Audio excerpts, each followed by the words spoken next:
Life was not the way it used to be for Toby and Nicholas. As a matter of fact, it was the most shocking and horrible part of their lives yet. They were stuck in an ever-tightening spiral, and it seemed that there was no way to get out of it. What was worse for Toby and Nicholas was that every new discovery only led them further into this inescapable spiral. The tightening of the spiral left Toby confused and stressed in the home of Bloodshot. After Toby received a threatening phone call, he sat on the couch and was left frozen, only being interrupted by Gus's savage snarling at him. "Would you please just shut up?" Toby asked Gus. Gus started to scream at him. "You did this to me. My life has been ruined." Toby tried to ignore him, but he kept screaming at him, each time louder than the last. "You did this to me. My life has been ruined." Gus screamed again. "You know what? You are the most insufferable little brat that I have ever met. All you ever do is bitch about how your life sucks. Well, guess what, Gus Blue? If you keep on bitching, you will live a life of pure depression until you end up putting a bullet in your own head," Toby replied. Gus stopped screaming, but only for a moment. When he started screaming again, Toby couldn't handle it. He wanted to do the favor for Gus 15 years earlier, but he resisted long enough to go into another room. In the room was the note from Nicholas's father, Darren Fisher. He picked up the note and began to read it. "Dear Nicholas, I know that we have had our ups and downs over the years. But I want you to know that I still love you. The thing is that I want to tell you the truth of what happened. The bad things that I had to do to protect what was left of our family. You see, I was an exceptional soldier during Operation Desert Storm, which meant that I was very good at shooting a firearm. I saw the potential in your capabilities earlier today. The problem was that a secret organization that was called the NOS wanted my capabilities to take down certain people. They wanted me to become an assassin for them. They broke me until I submitted. For the next 10 years, until 2014, I killed many of their threats. After that, I spent much of my time at the bunker, where I compiled evidence against them. I gave you the coordinates of the bunker yesterday, where nobody else could find it. The point is that I got a call on your 12th birthday on November 7th. It was a request for me to kill one of the NOS students, Thomas Clark. They told me that I was going to meet the contractor tonight. But I will stand against these contractors and say no. And since I am going to save his life, say hi to Thomas Clark for me." Toby dropped the note and stood still. He was shocked about Darren, a revealed worker for the NOS. Toby now knew where Nicholas was going, to the bunker on his own. Toby had to help out. He called Nicholas, and Nicholas picked up within a couple of minutes. "Hello," said a tired Nicholas. "I read the note from your father. I need to help you uncover the secrets of the NOS," Toby said. "No, this is a mission I need to do on my own. Everything that I once knew about my father might be a lie. Everything, goddammit," Nicholas exclaimed. Toby was frustrated. He had multiple reasons for helping Nicholas. One of them was for stopping the NOS permanently. "Is there any way that I could help?" Toby said reluctantly. "There is one thing I want you to do. Meet me at the outskirts of Fero, near my house." "What are we going to do?" Toby asked. "We are going to raid their base of operations, and use Harry and Alia as our hostages. Then we get the anarchists to raid the place and kill them all," Nicholas exclaimed. Nicholas proceeded to hang up the phone. Toby was then left alone once again. He felt another sense all too familiar. It was the same feeling that haunted his life ever since April. Ever since the dreaded attacks on the city and the murder of Thomas Clark. Toby truly never felt the same after that. And it wasn't like life before that was any good. Quite the contrary, as a matter of fact. Toby had never really felt true joy in life. Everything he did didn't really progress Toby from what he wanted to do in the future. In reality, he didn't know what to do in the future, but he kept on shoving it down, thinking that he would come up with something later on in life. But now, of course, he was even more uncertain about what to do, especially with the absolute chaos going around. Toby wanted to think about his future, but he had more important things to worry about. Like who was going to guard Harry and Alia while Toby met with Nicholas on the outskirts of Firo. Toby called Sam Fuckward and Miles Thomas, the same people that raided the Donner Club. "Hello?" asked Miles. "It's me, Toby. Look, can you guys do me a favor? I want you two to keep guard of two of the students of the Novus Ordo Seclorum." "Hold the phone," said Sam excitedly. "You two were actually able to capture them. This is it. We are winning this. We have them prisoner for now. I'll give you guys the address. I just need to meet Nicholas at the outskirts. Oh yeah, and one more thing. Take Gus to the Patriots Council headquarters," Toby said. Toby proceeded to send the address. After that, he started driving to the coordinates that Nicholas said to meet him at. The drive there was excruciating. Not due to heavy traffic or anything, but the exact opposite. The roadway was completely empty and devoid of life. It was odd to him. He always hated the bustling lights of Bencow Falls, even at 12 in the morning. But now there was none of that. None of the things that Toby had adjusted to for the past 18 years of his life. It was uncertain to him, just like his future. He felt that anything could pop up on the road and cause a collision at any moment. Luckily, that did not occur. After 50 minutes, Toby had finally arrived at the coordinates that Nicholas gave to him. At the location, he saw him sitting on the hood of a car with tears trickling down his face. In his hand was another note.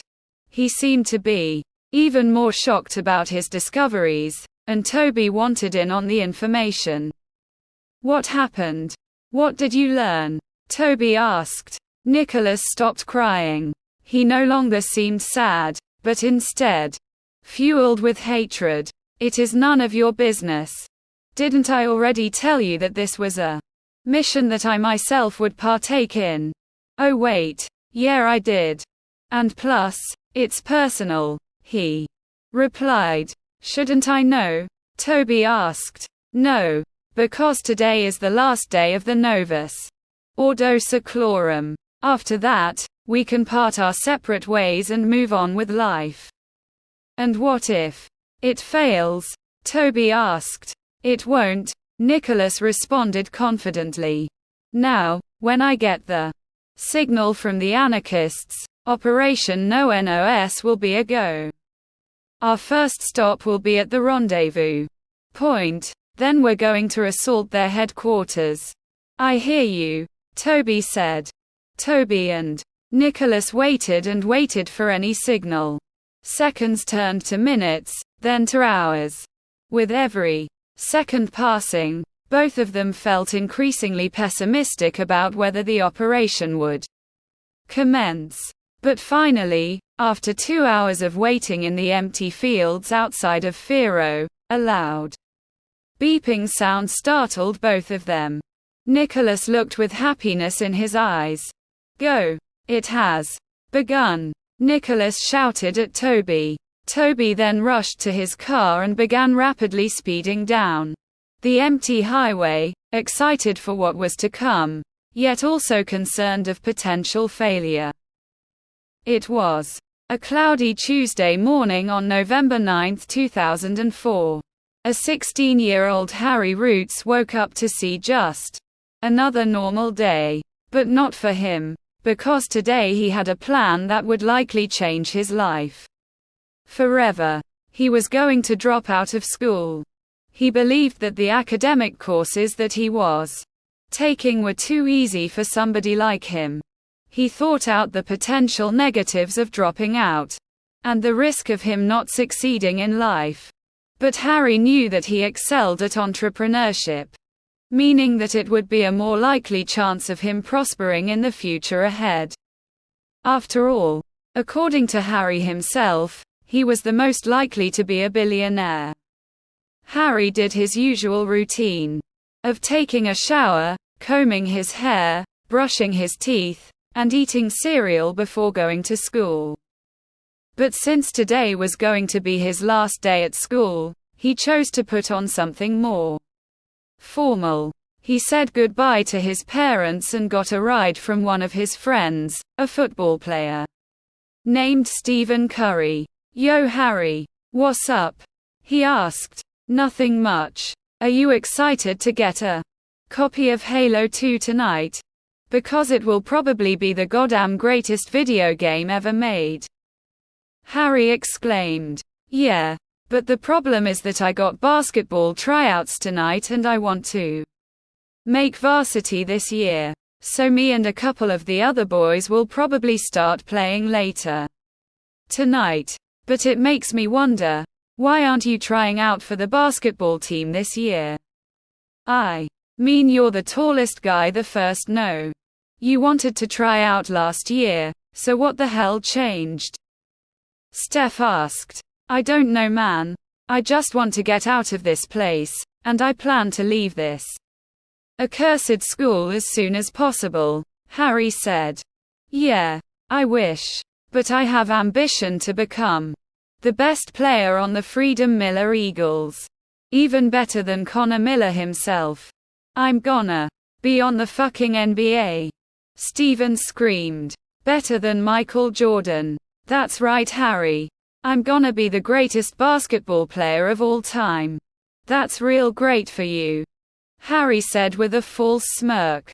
"I'm going to start a business. And if it succeeds, I'll give you some of the profits. Same with Roy and David.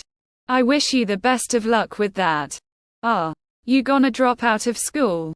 "Yeah, I am. It's just holding my progress back. I have potential in the world, but this stupid ass school is stopping me." "I see your point, man. But the thing is that you have a life here. I mean, you got a girlfriend, a fuck ton of friends, and the support of the basketball team. You are a fellow popular kid and your loss would be unpleasant for the rest of us," Steph replied. "The decision is final. I am dropping out as soon as we get to school," Harry said as they pulled into a spot and walked into school, ready for another day. Harry opted to skip his first period to go to the main office, where he would have a discussion with the school principal. He walked into the room and the room was silent. Every single person in the office noticed Harry. The principal, Gordon Corden, dropped his cup of coffee at the sight of Harry. He was surprised to see him. Well. Hello, Harrison. Boy, oh boy, do I have something I want to talk to you about," he said. "Me too. And don't worry, I won't threaten you this time around." "Alrighty then, let's talk in my office," Corden said. Walking into his office, Harry followed suit. "So what do you want to talk about?" Corden asked, sitting down in his chair. "I want to drop out of school." "Whoa there, pal. You want to drop out? To me, I was almost certain that you already did. But I want to ask, why? Why? These classes are too easy for an intellectual like me. I understand all of the content very well. I want to move on with life and finally just get to live, you know, Harry replied. Corden chuckled, then he started laughing, then he fell off of the chair laughing. Ha ha ha. Corden laughed so hard that the secretary had come and asked whether he was okay or not. I'm fine, Corden said, still chuckling. Now please shut up and go away as I solve this little issue with Harrison Roots. Don't call me Harrison. Only nerds call me that. Which isn't far off from what you are. Okay, Harry, now you said that the classes are too easy. Correct. Yep, Harry replied. Well, that doesn't explain how you have an F in 4 out of the 7 classes you are taking this year. You do, however, have 1 A, for entrepreneurship. So, when I heard you say that the classes are too easy, I just don't think that's true. But, can I drop out? Fine. But remember this, you are built for failure. I suspect that you will be on the streets once your parents kick you out. Yeah, well, in 10 years, I'll be able to buy out this shitty ass school and turn it into a corporate office building. The best part is that you will be broke with no job. Harry screamed at him, before slamming the door and walking out of the school. Harry now had a new objective in mind: to buy a copy of the new video game, Halo 2. Harry didn't have his car park since he carpooled, so he had to walk home. The walk home was harsh for Harry. He had over 50 pounds on his back. And to make things worse, he had to walk 3 miles home in scorching hot weather. But Harry had to persevere, because he wanted the game very badly. Finally, after 2 hours, he had made it home. He put his keys in his beaten-up 1979 Chevrolet Corvette, a hand-me-down from his older brother, Jamal Roots. He drove the car downtown to the nearest GameStop. He had concerns of being mistaken for a kid. The thing was that he looked nothing like a kid. He was tall with manly facial features. If anything, he would look 10 years older than he actually was. It did help with getting alcoholic beverages. He opened the door and was greeted with a balding man with graying hair, even though he looked relatively young. He had round glasses and teeth that looked as bad as people from the United Kingdom. Good afternoon. What would you like today? What do you think I want? I want a copy of Halo 2. I have waited years for this game. Yeah, man. The first game was pretty good, but too bad it celebrated the military-industrial complex, the cashier said. Harry ignored the comment. Do you have the game? The cashier grabbed the game for him, without questioning his age. Yep. Here you go. Enjoy the game and have a great day, the cashier said as Harry put money on the table, and left the store with the game. Phase 1 was complete for Harry, now it was time for Phase 2. He went to the nearest gas station, with the intention of getting a couple of packs of Bud Light beer. He walked into the store and grabbed 2 12-packs of beer. He put it on the cash register. The cashier asked him a couple questions. How old are you? He asked. Me, Harry said in a deeper tone than usual. I'm 26 years old. I got an ID right here to prove it. Harry pulled out a phony identification to the cashier. The cashier seemed a little suspicious, however. Harry looked like somebody that was old enough to drink beer. Harry put a couple of dollars on the counter, grabbed the beers, then walked away to the Corvette.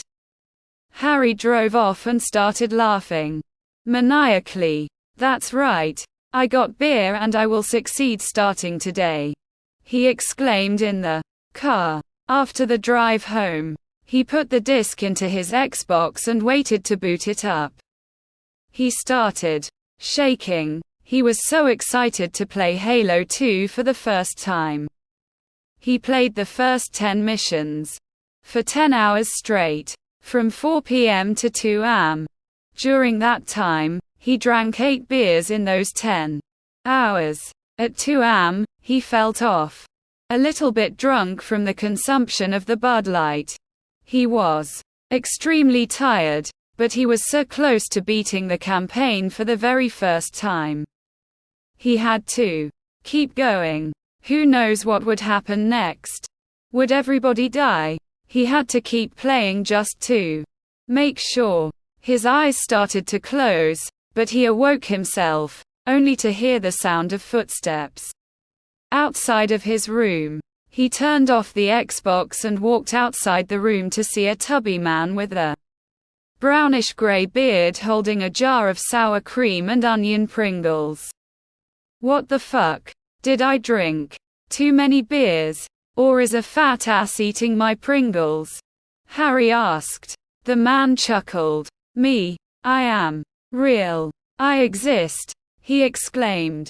Okay, so I played some video games, and now a young Santa Claus waltzes into my bedroom. Man, this beer is the best, Harry said. The man walked Harry to the bedroom and closed the door. My good friend, Harry. How have you been? He asked. Okay, so, are you Santa or not? Who the fuck are you? Relax, Harry. I am not a huge fan of profanity. Like you. But who am I? I am your teacher. I am the man that will get you to make 7 digits a year. You will become the economist, and we will all thrive. That doesn't answer the goddamn question. What is your name? Answer the question or else. Or else what? You're going to kill me. He laughed. I don't think that would be an intelligent decision for you to make. Do I seem to be threatening you? Do I have a firearm on me? Harry shook his head. No. The man had no weapon. Good. The man exclaimed. Because this is a deal for both of us. I can already imagine what it will be like 10 years from now. You will be the great billionaire economist, the great Harry Roots. And in the end, you will be sitting down on a tropical beach, not regretting a single thing, a single choice that you made this very year. Okay, but I swear to God, tell me who you are, Harry said, annoyed. Your name. I do not trust you enough with my real name, but I do have something in the works that you can call me. You will call me Mr. Dominus. I refuse to tell you my true identity, until I can trust you as a loyal student to me. A student that works for all of us. All of us, Harry said, confused. You mean that there are more crazy people that go around, breaking into a fucking 16-year-old kid's house? Oh dear God. The only reason that I entered your home is that I see incredible potential in you. You chose to take action in your life by dropping out of school. You saw that it was holding you back in life. Something I wished I had done back when I was in high school.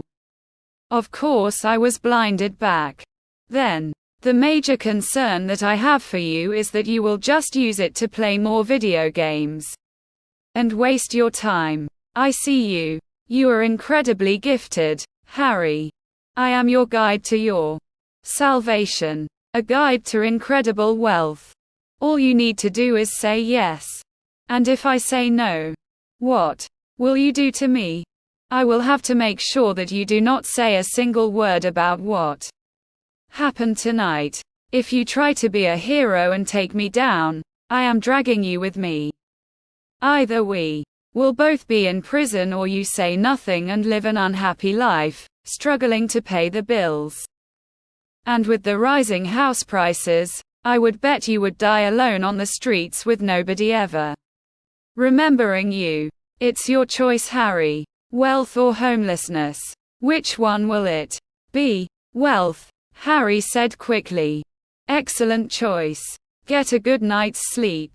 We have much to do tomorrow, Mr. Dominus said, leaving the house out the window. Harry laid on the bed and fell asleep instantly. The following morning, Harry woke up to see Mr. Dominus along with a couple of new faces. Good morning, Harry. I wanted you to meet my other students. Mayor Thomas Clark and Commissioner Otto Walter of Fero, Mr. Dominus said. Harry was groggy. He was confused as to what was going on. Why in his home? Nice to meet you too, he said, confused. My boy Harry, how have you been? I am Otto Walter, he said, patting Harry on the shoulder. Yeah. I don't think you should do that, replied Harry, forcing his hand off the shoulder and giving him an aggressive stare. You know, you should show me some respect. Because I was the man that killed her, said Walter, before getting silenced by the other man. I wouldn't bring him up. You know that Mr. Dominus is in the room right now. So what? You got to stop being a coward. Tommy. Take some risks. Maybe lose it, replied Walter in an insulting tone. Don't call me Tommy, Thomas Clark exclaimed. I'll call you that whenever I want, because I want to rebel against those horrid Democrats that want to censor my free speech, Walter responded. Oh yeah? Well, how about I expose you for those petty crimes? How would you like that? Thomas Clark asked. Boys, you two need to calm down. I want our newest student to feel welcome here. Because he needs some training from all of us. I can't make the Novus Ordo Seclorum without you two. Mr. Dominus replied. Novus Ordo Seclorum? Harry asked. What is that? The Novus Ordo Seclorum is what you are now a part of. Thomas and Otto control a part of the population of Bencow Falls. Thomas Clark here controls the politics of Bencow Falls as our proud mayor. And Otto Walter controls the far-right peoples out here in Fero. You know, the hillbillies and whatnot. Okay. And what would you like from me? Harry asked. What I want from you is simple. I want you to control the economics of Bencow Falls. We may have some monetary funding from Mr. DuPont, but we need somebody who can always be there when DuPont mining goes under. We need a monopoly on many of the rising industries. And the first industry I want under our control is weaponry. We need a force of security when something bad goes down. It was something I regret not doing in the past. Much of the chaos would have been averted if we had more security. Yeah. Unfortunately back in 99. Some bad things went down like, said Walter, getting interrupted by Mr. Dominus. We don't need to talk about what happened back then. What we need now is to learn from our mistakes. And the first order of business is to an arms smuggler on our side. A man that could also act as our defense in tough times. A man that could do our dirty work. A man named Darren Fisher. He's a former Gulf War veteran with over 100 confirmed kills. Not only that, he smuggles weapons across the southern border for the Mexican drug cartels. My job for you three is to get this man on our side. We do not want a repeat of the past, Mr. Dominus said. I got his address right. Here. If you do this correctly, we will all thrive from this. Good luck, said Mr. Dominus. Leaving the room, Thomas Clark led Harry and Walter to a white van parked out in the alleyway outside of Harry's home. Thomas put Harry into the back of the car and Walter sat in the passenger seat. They began to speed outside of the suburbs and onto the highway into Fero. The traffic was very light, particularly for the infamously high crime rate in Fero. Walter talked a lot about how the higher crime rate was due to his predecessor allowing the creation of public housing. You see, Harry, my predecessor forced a housing crisis into the area, and now the home values are absolutely plummeting in the area. If it were me, we should let the homeless starve out. They did that to themselves. Okay, and why is this relevant whatsoever? Harry asked. He's just trying to justify the fact that Fero is failing while Benko Falls has been thriving in recent years, Thomas Clark replied. Because Democrats are just better. Oh. Yeah. How about we see who's leading the county? Walter said. Bush is making this country a fascist dictatorship. Clark exclaimed. Good. Our country needs some order and unity. What do you think we are doing now? We are consolidating our power with the addition of Mr. Darren here. Walter replied. Yeah. Well, I don't think you two should do the negotiation, because you are the most annoying people I have ever had the luck of being introduced to. I'll do the talking. I'll convince him to work with us, Harry replied to Thomas and Walter. At that moment, they pulled up to a beaten-up cabin in the outskirts of Fero. Harry walked out of the car. We'll get reinforcements just in case. We got Mr. Dominus on the line. We have a couple retired cops who could deal with the heat, Thomas Clark said to Harry, warning him of the possible danger. Okay, well, we need to take more risks.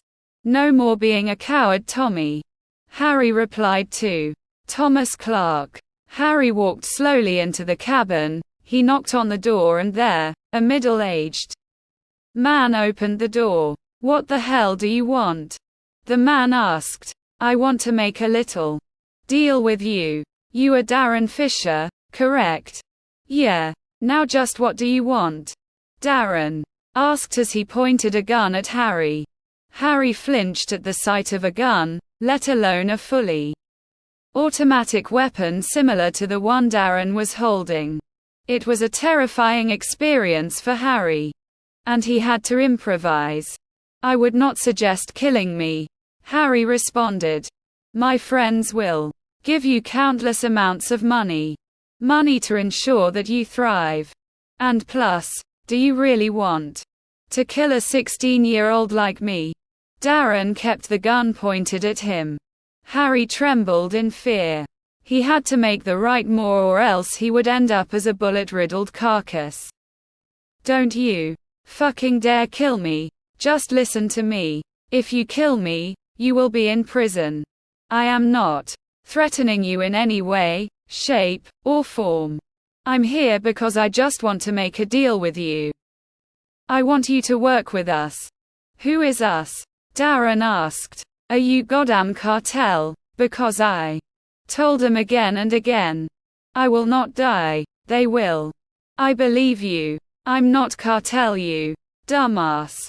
I work with a much less savage organization than the cartel.